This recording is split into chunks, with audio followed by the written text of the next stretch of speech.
All right, guys, so let's talk about the GPS. And so really, when it comes down to new boaters, intermediate boaters, or people that are just getting a new GPS or getting into GPS for the first time, man, there's a lot of information on a GPS. It can be kind of overwhelming.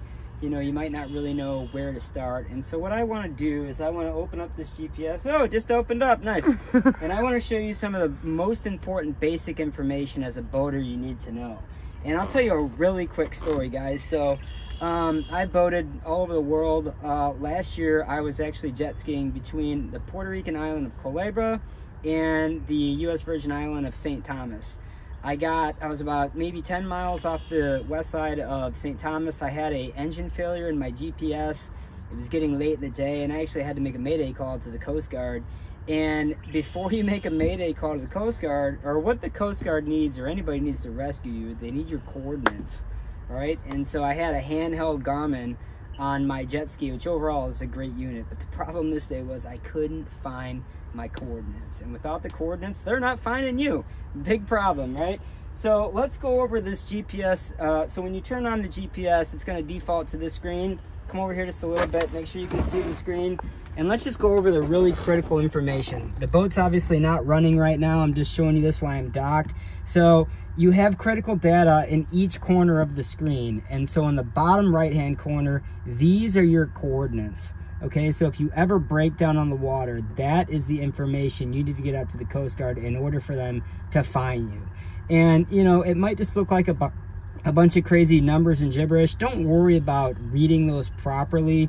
If you call out for a mayday, just say north 4141 194 west 83 29 002. That's not perfect, but it's good enough. The Coast Guard will be able to find you from there. Okay, so in the upper right, this is your bearing. Okay, gotta hold it quite so close. Here I got it. That's your bearing. So right now, and it's either gonna say M or T. That means magnetic or true. So right now we're pointing 7 degrees magnetic. That's less important of the four quarters, but nevertheless, that's what that means.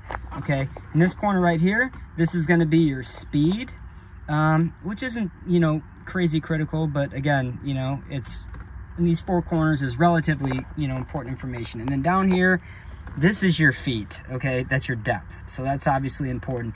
And in terms of all these units, guys, make sure they're set up the way you want to have them set up. For example, with depth, you can have feet or you can have meters. And with your bearings, you can have true or you can have magnetic. So just understand what those means and set the GPS appropriately, or however you want to do it. I do want to go over your depth real quick. So there's two different kinds of depths when boating. So this read right here is coming from your transducer that's mounted on the back of the boat.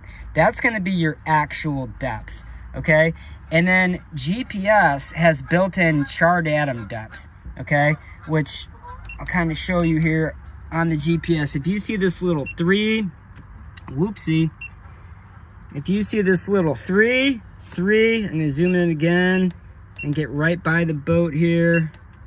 Oh, let's see. Okay, well, there's a 4 right here if you can see it. It's kind of buried in tracks.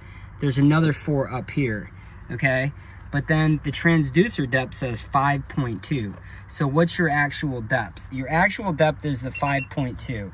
Chart atom depth is average. It's like the average low depth, okay? So let's say, for example, you lose your transducer or this is not reading. You can definitely navigate off of chart atom depth. Just understand what it means. So basically what chart atom means is it's never going to be, or typically it's not going to be any less than 4 feet, and probably it's actually a little deeper than that by maybe a foot or two. So in this example, the chart atom is 4 feet, your actual depth is 5.2. So when I was navigating on, I navigated a jet ski in the Caribbean for about 2 years, and during that time I never had a transducer mounted to the jet ski. I was always navigating off of chart atom depth. Another interesting thing is, if you scroll out on the screen, you know, you don't even necessarily need to read those chart atom numbers. You can navigate pretty well just based on color. All right, so if you look at all the colors on this GPS screen, I'm going to kind of tell you what it means. Okay, so the green areas right here means very shallow. it's probably actually like marshy. Okay, very, very shallow. The darker blue here means pretty shallow, but not as shallow as the green areas, and the white areas are deep. Okay, so you don't even see a chart atom depth in the green area, because again, it's probably going to be like marshy. If we look at the blue here, so you have a chart atom depth at 2 feet in this area here. You got a chart atom at 3 feet there. Okay, and then you get into the channel right here, which is deep. So the average depth in this area is probably going to be, there you go, 25, 26 feet. Okay, so when it comes to your GPS, let's go back to the navigation screen here. Okay, the really critical information on this screen is going to be your coordinates. That's what gets you rescued. Or if you run out of fuel, dead battery, taking on water, you need to pick up the radio, make sure you're on channel 16. That's gonna, 16. Hit the button on the side, call the Coast Guard, and you're gonna read them your coordinates. That's what's gonna get you rescued. Then in the upper right, that's your bearing. That's the direction that you're heading. Upper left is your speed, and then lower left is your depth.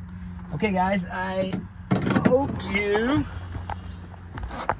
like the video. Please subscribe to the channel, like the video, and check out the other videos on the channel. I really go out of my way to, I want all boaters to boat with confidence. I want boating to be a fun thing for you, not a stressful thing.